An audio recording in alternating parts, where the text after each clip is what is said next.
Hello internet friends, and welcome to another episode of Tai Chi Tangents. Today on Tai Chi Tangents I'd like to talk a little bit about how to best practice the short form. I've been doing forms for about 30 years, and over the years I've come across some ways that might help you to best learn the form. Forms actually happen through transitional movements.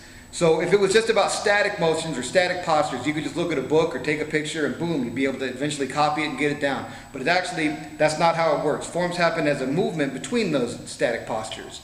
And that's the real challenge. So when you come to class, if you have ambiguities about what you're supposed to be doing, ask, and I'll try to clarify it during class. And then during class, make sure that you practice it enough that you understand that transition, that singular transition. Don't try to get 20 of them, just try to get one at a time. But when you go home, practice that transition and then put it into context in the form. Do the move that comes before, do the transition, do the move that comes after. And repetitively, you'll be able to build a whole story of the form that you're working on. So that's number one. The second thing I want to suggest to you is build up a routine of daily practice. It's okay if you can't remember all the minutia.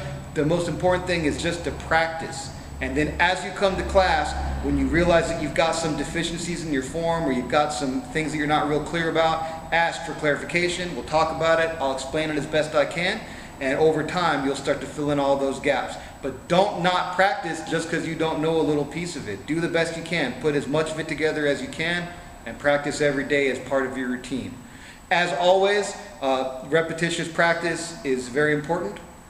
Daily practice is very important. And also, don't forget the reason that we're doing this. Relaxation and breathing are a huge part of what we're doing. So even if you're not sure of what the moves are, if you breathe and you relax and you put it all together, you're probably going to be pretty close anyway.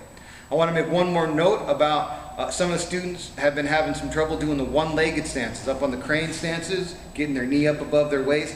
And so that's okay. It takes some time to get that physical skill.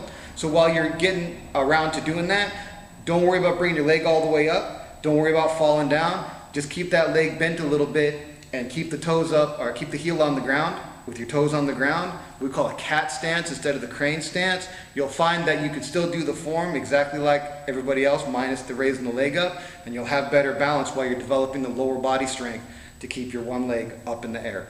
And I may do another one of these a little bit later, talk a little bit more about how to do that. So, thanks for watching. That's it for Tai Chi Tangents.